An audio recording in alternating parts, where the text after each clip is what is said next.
Hi everybody, welcome back to the channel. Now this is a rather nice Australian Mallee Burl, and it is part of what could be described as the largest delivery of Australian burls ever to hit the UK shore. A good friend of mine, Adam at Yandles, gave me a call to say that they just had this enormous delivery and do I want any? Which is very naughty of him because he knows I'm going to say yes. So he sent me photographs of a large selection and I chose one. And more. I chose that one, that one, that one, that one, that one, and that one. I now have 6 Mallee Burl, but we can only turn one today. Okay, so this is the piece that we're going to turn today. It's a little unbalanced. We've got a lot thicker area here than we have here, and it's that shape that I'm wanting to try and enhance in the piece that we're going to make. Rather than looking for the center and turning from there, I'm going to put the center slightly to one side and create almost kind of like an egg-shaped piece. Now, I'm not quite sure exactly how it's going to work or how it will look at the end, but we shall get it on lathe and get started.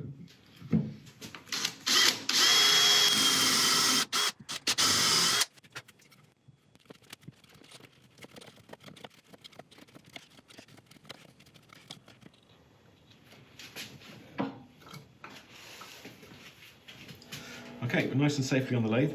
Tailstock support at the start. We can start turning at about 650 RPM, setting off with a 1/2 inch bowl gouge. Now, because this is going to be off center, I do need a bit of weight in the base just to make sure that it's nice and stable when it's finished. Face mask and face shield on, and we'll get started.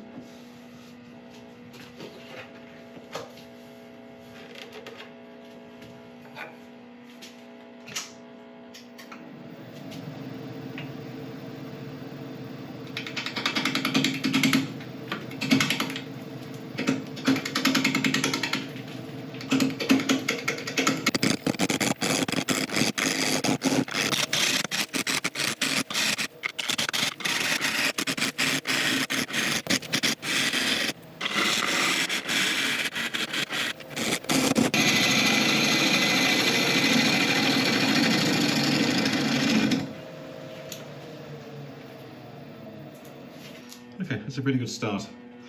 I've just started to create a foot, just so I can see how far I've got to go in to make it a viable place to be able to hold when we turn this round. Now, one thing I have to be very, very careful of is because when we hollow this out, because this side is obviously closer to the center than this side, this is going to end up lower. So I have to make sure that I leave room on this side to hollow out, otherwise one end or the other is going to end up too thin. I'm trying to get my brain around exactly what's going to happen when I start to hollow this out, but my brain hasn't quite figured it out yet, so I'm going to keep on going with caution. I'll just go up on this side about 1/2 inch, I think, and see what that does to the profile. Okay, look at that. The hardwood's starting to come through, and it is just as beautiful as I remember from the last time I turned it.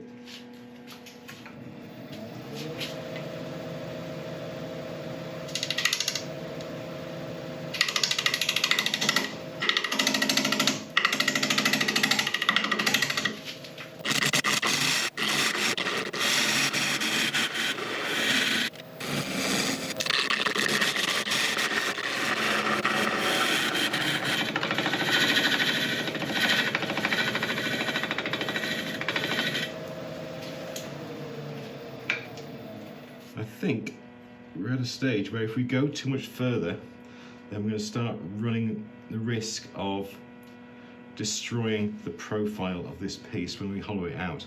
So I'm going to leave it like that. I'm going to quickly make a recess in so we can hold it when we turn around. There's plenty of wood here to hold it. The one thing about Mallee is that it's an incredibly hard wood, very, very stable, so creating a recess here, even despite these Ganna gaps, isn't going to be a problem. So I'll just do a couple of short passes on here just to get rid of a couple of these tool marks. I may use a scraper on there, and then we'll put a recess in.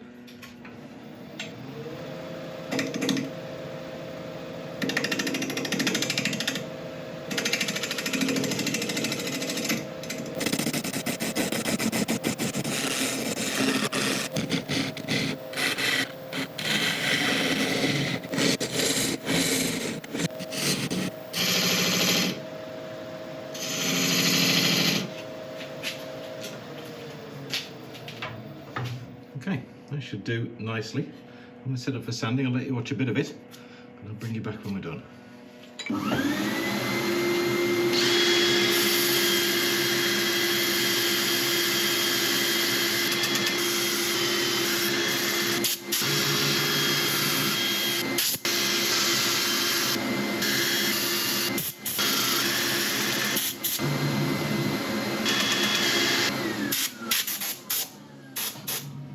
Okay, sanding went well, so I'm just going to wipe it down with a bit of isopropyl alcohol just to clean out the pores in the wood and get a first look at this grain.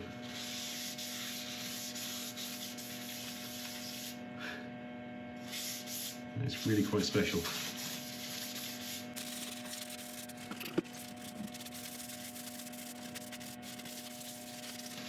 Alright, we'll just let this dry. Okay, that's had a good chance to dry, so we're just going to go over with a shellac sealer. I'm using a brush to apply this so we can get it onto the bark as well. The bark will probably need a second coat and third coat, but we can do that when we turn it round and have hollowed out the other side. Of course, when I say bark, I mean the burl edges.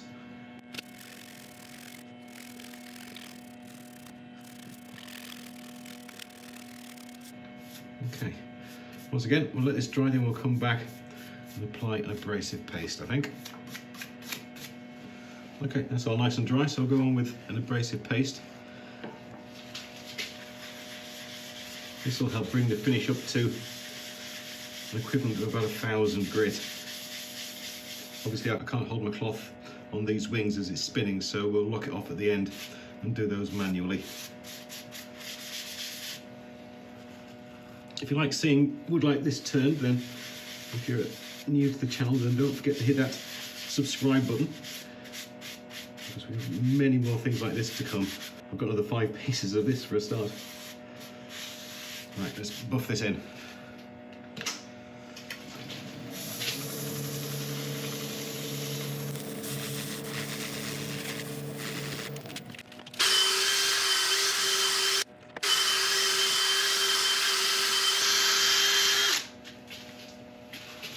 And as usual, we'll clean off excess abrasive paste with a bit of isopropyl. This is looking amazing. Let that dry. Okay, that's a good chance to dry, so now we're going to do the same thing again, but this time with a shellac finish. It's very, very similar to the sealer we put on. It's just a higher proportion of shellac in the actual mix.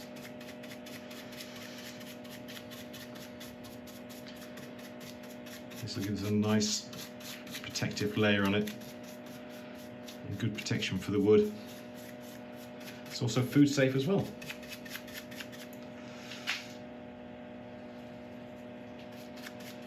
If you didn't know that shellac was food safe, then if you've ever eaten sweets like Smarties, then you know that's how they make them shiny. They have a layer of shellac on them.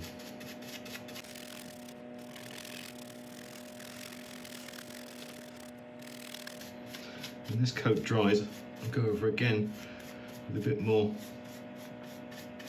abrasive paste and then put a second coat on. But you don't have to wait for that. I'll bring you back when we've turned it around and we can start on the other side. Okay, we've turned round. We've got tailstock again for support. We're going to start turning this time at about 750 RPM. I would like to get a bit quicker than that by the end, but we'll leave it like that for now. I'm going to start hollowing out the centre first and then start working my way to the edges. I'm still going to leave plenty of meat on here so it doesn't distort, but I need to see how it's changing shape gradually so I can get the edges right, because I'm not exactly 100% certain how this is going to look.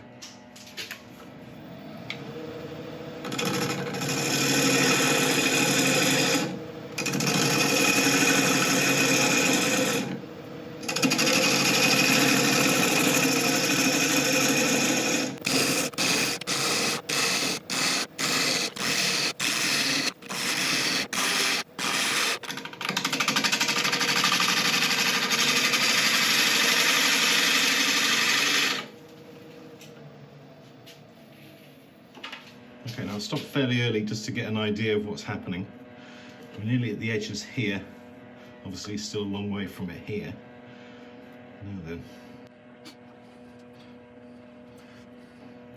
I think from here to here, I'll start taking shallower and shallower cuts, because I don't want to keep on going deep, otherwise I'm going to go through the base. So it'll be shallower and then go into a more of a curve into the center. That sounds about right.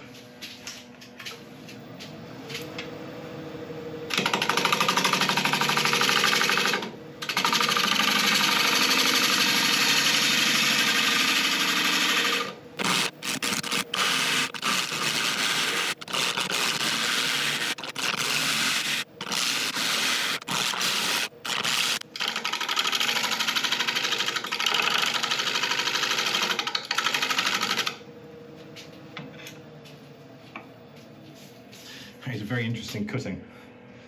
You have to keep your body very, very high above it so you can see both sides of this wing area, just so you can watch that blade go in and make sure you're not going too thin.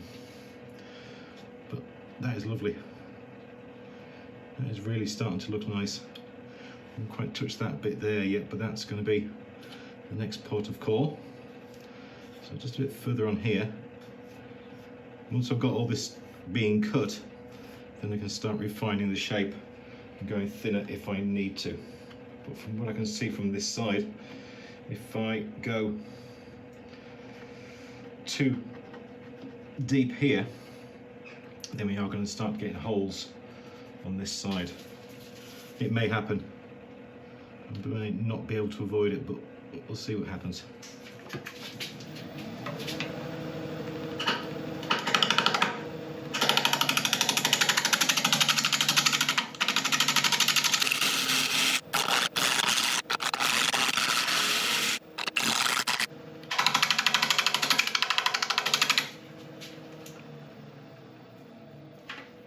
There you go. Start to see the first evidence of one hole going through. It's on the edge, so it's not so bad. But it's painfully thin. I really can't go any thinner than that, so I'm going to leave this alone. Just take this cut in and then start hollowing the rest. That really is quite beautiful. We'll call that a happy accident, or a lucky accident. Can you have a lucky accident? I don't know.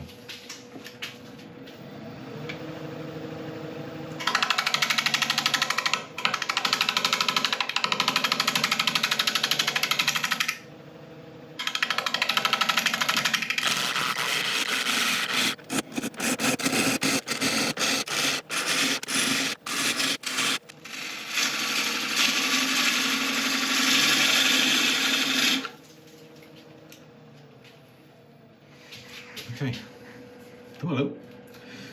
We have another perforation up here. Right, we may get another one or two of those before we're ended. Right, I've started to go a bit deeper in here, but I've got to put a blend in between these two to get that to curve nicely. I think I'm going to sharpen up again before I start that. This is going to look so nice when it's finished. This grain is just amazing. Okay, I've just sharpened up again. I'm just going to put a white line on here where I need to bring that edge further down. That's where my cut's going to start. I'll put a white line on because when this is spinning around, it's mostly a blur. It's very hard to see exactly where you're cutting. Hopefully I should be able to see that.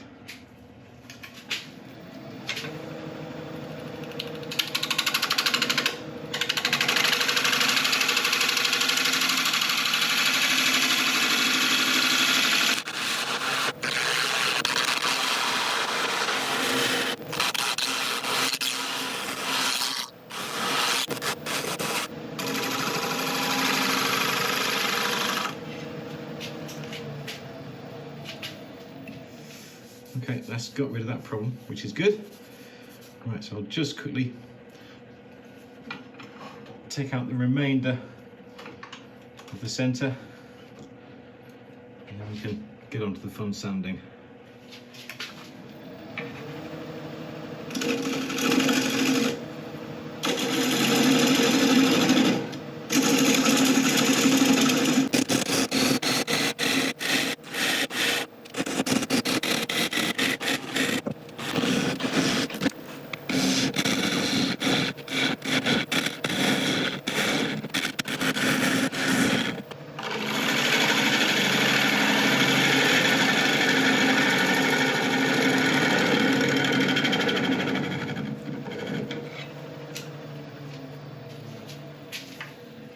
Okay, I think we can call that a complete success.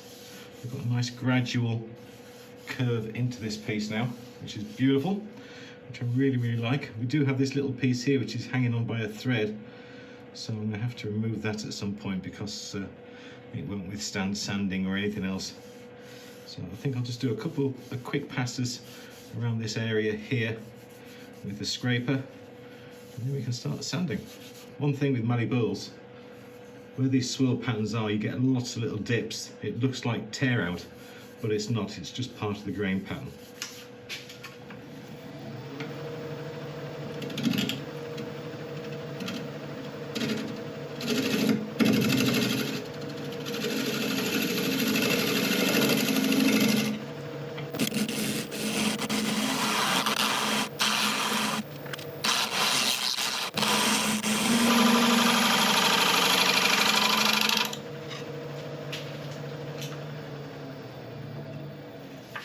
Okay, right, I think that, oh, it's still there. How are you hanging on? Right, you're coming off, I'm sorry. Right, I think that's about as good as we're going to get that.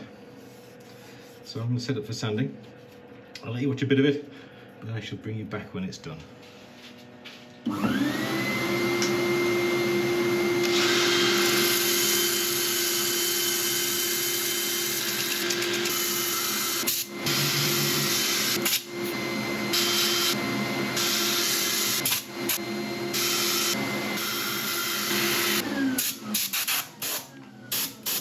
It certainly took a while, but I'm pretty sure it's going to be worth it. Just going again with isopropyl just to get any dust out of the grain and give us a first look at how this is going to look when it's finished. Wow. You can see why I bought 6 now. Mallee Burl is just one of the most beautiful woods that you can buy. Such a depth of pattern in the grain. Right, I'll let this dry and we'll come back and put a sealer on. Okay, that's all dry. I'm going to go on with a sealer. I'm not going to brush it on this time because I don't want to run the risk of getting runs down the back.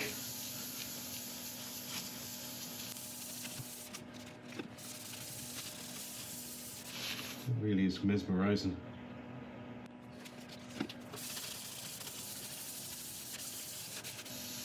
Okay, let this dry.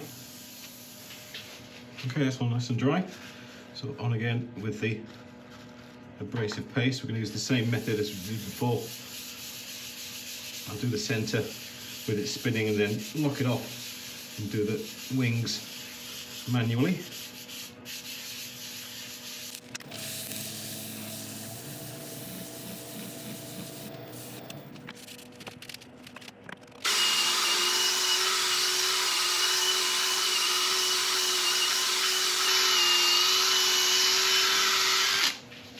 Okay, again, wiping off any excess grit with isopropyl alcohol.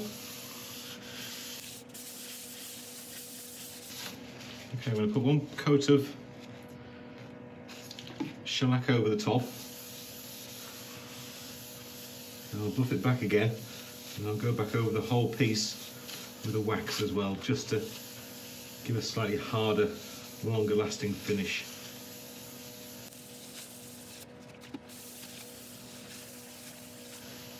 Just let this dry. Okay, that's nice and dry again. So, final coat of my favourite homemade wax.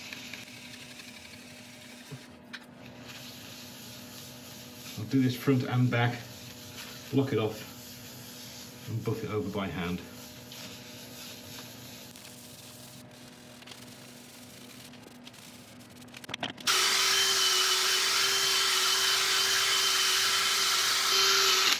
Okay, I'll do the back and then I'll bring you back and we'll take a look at what we've done. And there we go, an Australian burl from the Mallee tree. Live edge, finished with shellac and wax. I really do love this wood. When I was editing, I was looking at a few stills of this piece and it almost looks like an island with a sea going around. It's like an old map. I wonder one day if I could dye the outside blue. Do you think people would kill me for that? Possibly. I'll leave some high-res images at the end of the video and I'll put some on the usual social media pages as well. Having it off-center really works, I think, with this. It gave us a nice overall shape. I was right in the fact that this end will be lower down than this end at the end. It's nice and balanced, there's no chance of it tipping over. It just kind of works. I can't believe I've got another 5 pieces of this yet to turn. If you've got any suggestions of what I can do with the rest of them, then please leave them in the comments below. If you fancy having a go at a Mallee Burl, then get in touch with Yandles. I know they do have a few on their website, but they have an awful lot in stock. They've got 5 tons of this in stock. So if you have a particular price point or something in mind, then give them a call. I know they've got pieces starting from under £10. So something there for everyone's budget. This one I think was about £30, so gives you an idea. If you've enjoyed this video, and I sincerely hope you have, then please feel free to hit the like and subscribe button. If you leave a comment as well, for example, what I can do with the other 5 pieces, then you are going to be entered into the giveaway the next time we do one. Apart from that, thank you very much indeed for watching, and I'll see you all next time. Thank you.